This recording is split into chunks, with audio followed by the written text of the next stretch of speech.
Norway, Sweden, Finland, Denmark और Iceland दुनिया के सबसे अमीर, सबसे विकसित और सबसे इनोवेटिव देशों ने भारत के साथ मिलकर एक नया स्ट्रेटेजिक पार्टनरशिप शुरू किया है। लेकिन सवाल है, आखिर नॉर्डिक देशों को भारत की इतनी जरूरत क्यों पड़ गई? क्या यूरोप अब चाइना पर अपनी निर्भरता कम करना चाहता है? क्या इंडिया अब सिर्फ एक डेवलपिंग कंट्री नहीं बल्कि ग्लोबल सुपर पावर बन चुका है? और क्यों प्रधानमंत्री नरेंद्र मोदी का ओस्लो में हुआ इंडिया नॉर्डिक समिट 2026 पर पूरी दुनिया में चर्चा का विषय बना हुआ है। आज इस वीडियो में हम आपको बताएंगे नॉर्डिक समिट क्या है, भारत को इससे क्या फायदा होगा, यूरोप क्यों इंडिया के करीब आ रहा है और कैसे यह समिट आने वाले समय की ग्लोबल पॉलिटिक्स बदल सकता है।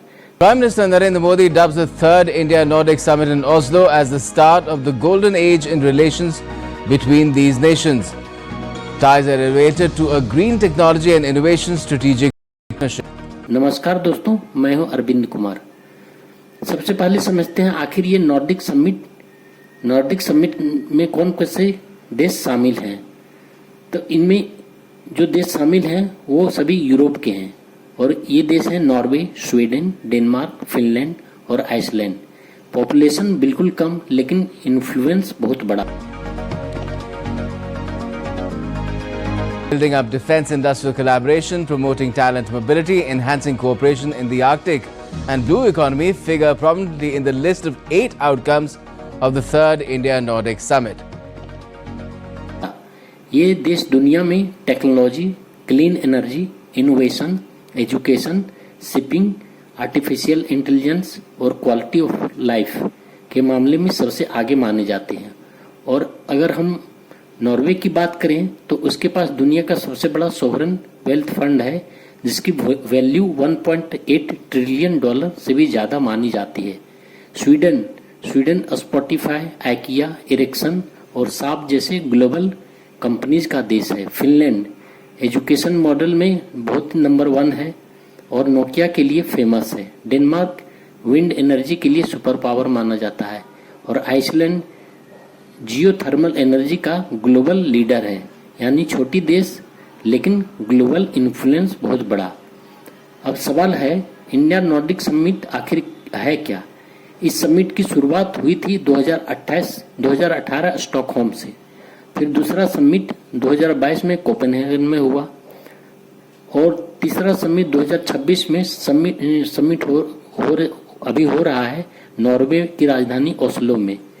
इस समिट का मकसद है इंडिया और नॉर्डिक देशों के बीच trade, technology, green energy, defence, artificial intelligence, innovation और जियो पॉलिटिकल कॉपरेशन बढ़ाना। लेकिन इस बार का समिट सबसे पहले से ज्यादा महत्वपूर्ण माना जा रहा है क्योंकि दुनिया तेजी से बदल रही है। चाइना वेस्ट टेंशन बढ़ रही है। रसिया यूक्रेन वार ने यूरोप की सिक्योरिटी सोच बदल दी है और यूरोप एक नए रिलायबल पार्टनर खोज रहा है और उसी में सबसे बड़ा नाम उभर कर आ रहा है इंडिया का। अब सबसे बड़ा सवाल, यूरोप आखिर इंडिया के इतने करीब क्यों आ रहा है? इसकी सबसे बड़ी वजह है चाइना। पिछले कई सालों तक यूरोप और अमेरिका मैन्युफैक्चरिंग के लिए चाइना पर बहुत ज्यादा डिपेंडेंट रहे, लेकिन Covid pandemic, supply chain crisis, Taiwan tensions और चाइना के एग्रेसिव बिहेवियर ने वेस्टर्न कंट्री को सोचने पर मजबूर कर दिया। अब दुनिया चाइना +1 स्ट्रेटजी पर काम कर रही है, यानी चाइना के अलावा भी दूसरा बड़ा मैन्युफैक्चरिंग और स्ट्रेटेजिक पार्टनर होना चाहिए और इंडिया इस रेस में सबसे बड़ा कैंडिडेट बनकर सामने आया है। क्यों? क्योंकि इंडिया के पास है दुनिया की सबसे बड़ी यंग पॉपुलेशन, तेजी से बढ़ती इकोनॉमी, दुनिया की सबसे बढ़ने वाली इकोनॉमी है अभी भारत, डिजिटल इंफ्रास्ट्रक्चर हाल के वर्षों में नरेंद्र मोदी सरकार बनने के बाद जिस तरह से तेजी से विकास हुआ है डिजिटल इंफ्रास्ट्रक्चर के मामले में, वह भी काबिले तारीफ है। स्टेबल डेमोक्रेसी, इंडिया में डेमोक्रेसी काफ़ी स्टेबल है और डेमोक्रेटिक वैल्यूज को शुरू से ही काफ़ी महत्व दिया जाता है और काफ़ी स्टेबल गवर्नमेंट भी है। नरेंद्र मोदी जब से 2014 से प्रधानमंत्री बने हैं, काफ़ी स्टेबिलिटी है गवर्नमेंट में, तो एक वो भी कारण है। और विशाल मार्केट, वो लगभग 1.5 अरब की आबादी वाला भारत आज दुनिया की सबसे बड़ा पॉपुलेशन वाला कंट्री है और इस ऐसे मार्केट को सभी कैप्चर करना चाहते हैं और बहुत बड़ी एक मिडिल क्लास की इनकम वाले लोग भारत में पाए जाते हैं, जो कि किसी भी तरह के देश को अट्रैक्ट करने के लिए काफ़ी है। इन सभी वजहों के चलते नॉर्डिक देशों से लेकर पूरे यूरोप तक अब इंडिया के साथ पार्टनरशिप बढ़ाने की होड़ में लगे हुए हैं। दोस्तों, अब जानने की कोशिश करते हैं कि ये जो समिट, नॉर्डिक समिट जो नॉर्वे की राजधानी ओस्लो में हो रहा है, इस समिट के सबसे बड़े मुद्दे हैं क्या? तो सबसे बड़ा मुद्दा में से एक है ग्रीन एनर्जी। इस समिट का सबसे बड़ा फोकस था ग्रीन एनर्जी। जैसा कि मैंने कहा, नॉर्डिक कंट्रीज दुनिया में wind power, fuel, hydrogen fuel, sustainable shipping और क्लीन टेक्नोलॉजी में ग्लोबल लीडर्स माने जाते हैं। इंडिया 2070 तक नेट जीरो टारगेट की तरफ बढ़ रहा है। ऐसे में इंडिया को टेक्नोलॉजी चाहिए, इन्वेस्टमेंट चाहिए और एक्सपर्टीज चाहिए। यही नॉर्डिक कंट्रीज इंडिया के लिए बेहद महत्वपूर्ण बन जाते हैं। दूसरा मुद्दा है दोस्तों AI and technology, artificial intelligence और टेक्नोलॉजी। आर्टिफिशियल इंटेलिजेंस यानी एआई भी इस समिट का बड़ा एजेंडा बना हुआ है।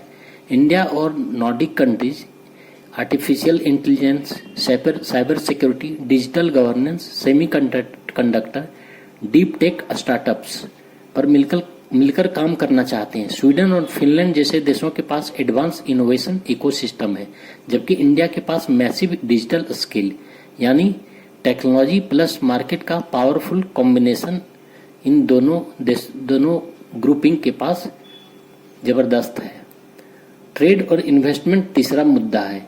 समिट में इन्वेस्टमेंट और ट्रेड पर भी बड़ा जोर दिया गया है। इंडिया और एफ्टा देशों के बीच हुए ट्रेड एग्रीमेंट के बाद आने वाले 15 सालों में लगभग $100 बिलियन तक के इन्वेस्टमेंट भारत में करने की योजना एफ्टा देशों के द्वारा है। इन्वेस्टमेंट पाइपलाइन की चर्चा हो रही है। इसका फायदा किन सेक्टर या सेक्टर्स को हो सकता है? ये सेक्टर्स है manufacturing, renewable energy, semi conductor, shipping, logistics, startups, defence production. चौथा मुद्दा है डिफेंस एंड जियोपॉलिटिक्स। लेकिन यह समिट सिर्फ इकोनॉमिक तक सीमित नहीं है, इसका जियोपॉलिटिकल एंगल भी बहुत बड़ा है। रसिया यूक्रेन वार के बाद यूरोप अपनी सिक्योरिटी को लेकर बहुत ज़्यादा सीरियस हो गया है। आर्कटिक रीजन की स्ट्रेटेजिक इम्पोर्टेंस लगातार बढ़ रही है और इंडिया पैसिफिक रीजन में चाइना का बढ़ता इन्फ्लुएंस भी यूरोप के लिए चिंता का विषय बना हुआ है। ऐसे में इंडिया एक ट्रस्टेड डेमोक्रेटिक पावर के रूप में सामने आ रहा है। दोस्तों, प्रधानमंत्री नरेंद्र मोदी का यह दौरा सिर्फ डिप्लोमेटिक नहीं है बल्कि सिंबॉलिक भी माना जा रहा है। 43 साल बाद किसी भारतीय प्रधानमंत्री की नॉर्वे यात्रा हुई है। इंडियन डायस्पोरा ने भव्य स्वागत किया। नॉर्डिक लीडर्स ने भारत के साथ innovation, partnership, green technology cooperation और लॉन्ग टर्म स्ट्रेटेजिक कोलैबोरेशन की बातों पर जोर दिया है। सबसे इंटरेस्टिंग मोमेंट तब आया जब आइसलैंड की प्राइम मिनिस्टर ने संबंध शब्द का जिक्र किया और बताया कि आइसलैंडिक भाषा में भी इसका संबंध रिलेशनशिप और कनेक्शन जैसा ही है। यह कल्चरल डिप्लोमेसी का पावरफुल मोमेंट बन गया। दोस्तों, आज दुनिया बड़ी तेजी से बदल रही है। ग्लोबल पावर बैलेंस भी बदल रहा है और इस बदलती दुनिया में इंडिया सिर्फ एक डेवलपिंग कंट्री नहीं है बल्कि technology partner, economic power, strategic ally और जियोपॉलिटिकल बैलेंसिंग फोर्स भी बन चुका है। दुनिया आज इंडिया को जियोपॉलिटिकल बैलेंस करने के लिए भी इंडिया का उपयोग इंडिया को देख रही है और इंडिया काफी तेजी से इस मामले में उभर कर सामने आया है। नॉर्डिक समिट 2026 एक डिप्लोमेटिक इवेंट नहीं था बल्कि यह संकेत था कि 21वीं सदी की नई ग्लोबल पार्टनरशिप में इंडिया अब सेंट्रल स्टेज पर है और शायद यही वजह है कि आज दुनिया की सबसे एडवांस इकोनॉमीज भी इंडिया के साथ संबंध मजबूत करना चाहती है। आपको क्या लगता है दोस्तों, क्या आने वाला समय यूरोप और इंडिया की पार्टनरशिप चाइना को बड़ी चुनौती दे सकती है? कमेंट करके जरूर बताइए और अगर आपको वीडियो पसंद आया हो तो लाइक और शेयर करें और ऐसे ही डिटेल जियोपॉलिटिकल एनालिसिस के लिए चैनल को सब्सक्राइब जरूर करें। दोस्तों अगर आप वीडियो देखते हैं तो प्लीज़ मेरा चैनल सब्सक्राइब कीजिए।